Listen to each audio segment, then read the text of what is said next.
alaikum and very good afternoon to you all. Welcome to online classes. Here is your Mr. Shabir, teacher for subject science for the grade 6. Today in the grade 6 we are going to discuss about the first chapter, that is classifying living things, and from this chapter we are going to study the lesson 1, classifying plants and animals, of which pages 20 to 23. So let's talk about the learning objectives of the today's lesson. First thing we are going to see here, that is about what is science.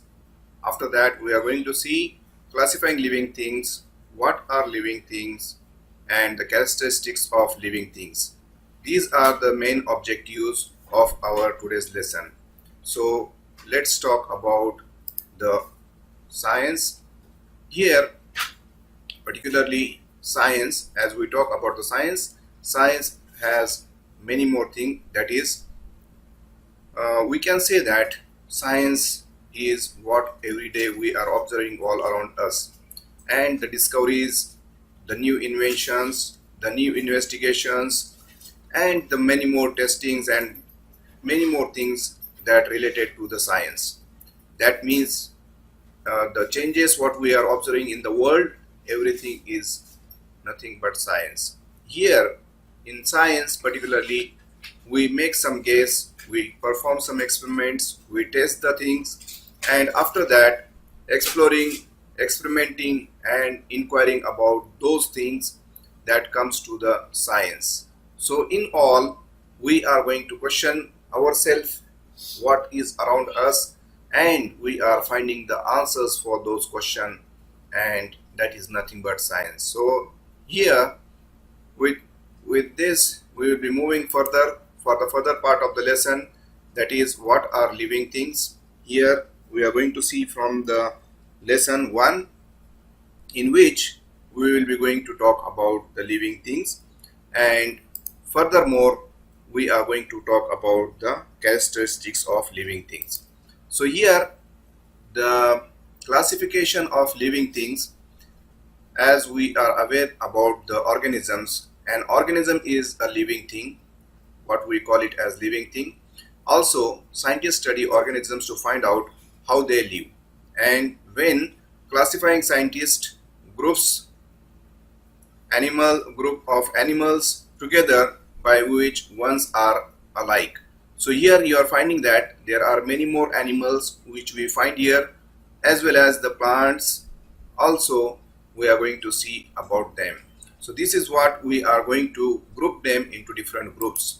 So here the living things, about the living things we can say the living things are called organisms. All plants and animals including human beings are organisms. Organisms have many needs to fill in order to stay alive. So this is what we are going to talk about the living things. Furthermore, when we are talking about the living things, there we must know that the one way to define life is to use examples.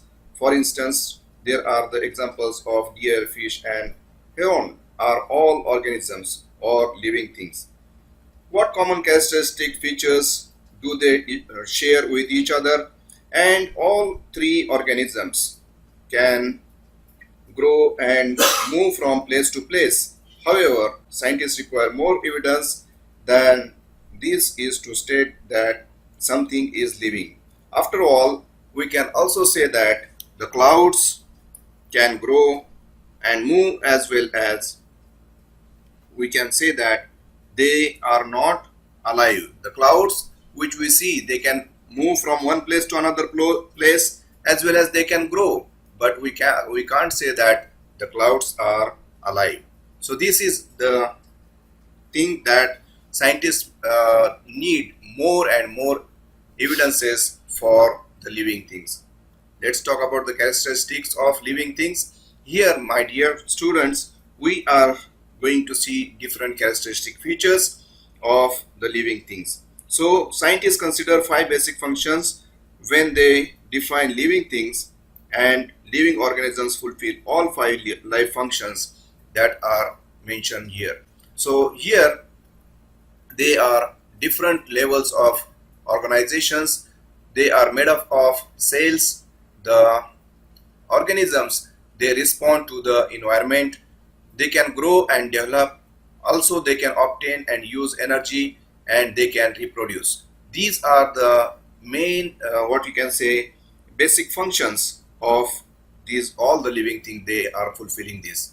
So here, first of all, they are made up of one or more cells.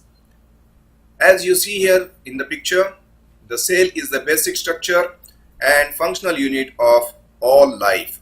There are of two kinds of cells, particularly unicellular as well as multicellular cells. Particularly if you talk about the unicellular cells are, we can say that the organisms having one cell. They are, the example is of bacteria, and another is of multicellular, that is they have many cells in them. So example is of animals and plants.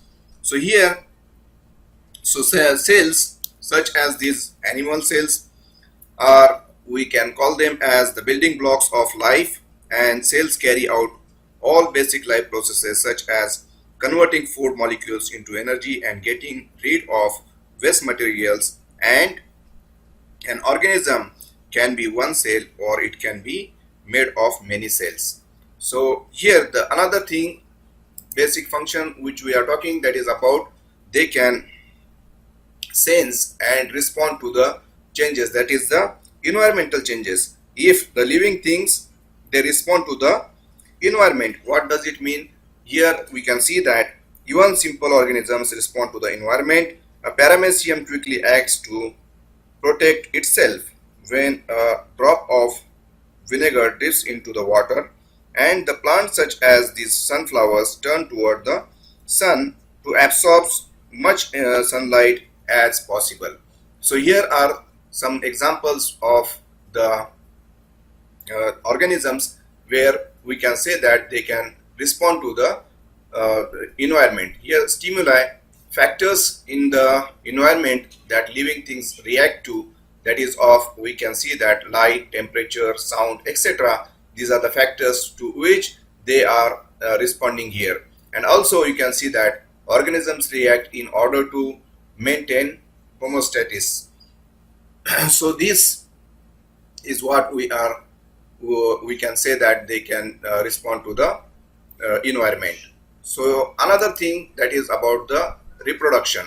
So here we are saying that living things are they reproduce, so they are able to make more of their own kind, and many multicellular organisms such as these golden orioles require two parents to reproduce. So here it means that it is a kind of sexual reproduction, and therefore it requires two kinds of parents to get reproduced. There are also some organisms where you are finding that a sexual kind of reproduction is there, in which only one parent cell is needed. Another thing we are talking about, they can grow and develop. So here you can see that the living things, they can grow and develop. This picture which shows the cell division for growth, development through cell specialization, you can see this. And also you can see here the seeds germinate, grow and develop into adult plant as shown in this green bean. Each organism has a life cycle that involves changes in its size, shape, ability to move, and feeding behavior. So all these characteristic features, we can say that the living things, they can grow and they can develop. Another thing which we are talking about, the living things, they gain and they use the energy. So all living things such as cottontail rabbit require energy to carry out their life functions. And also here you can see that autotrophs, which we can say that they are the producers.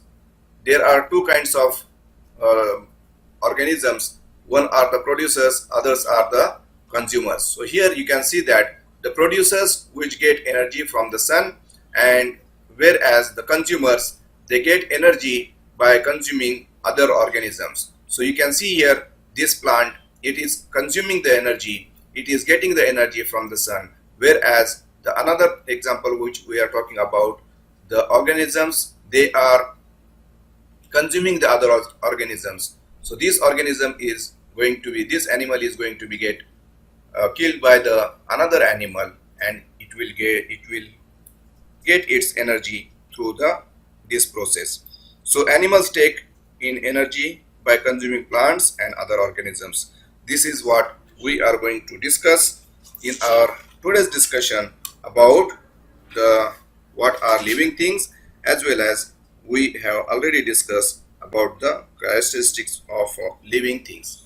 So with this, I am going to conclude here the today's lesson. I will be back with you with the new video. Till then, thank you and goodbye.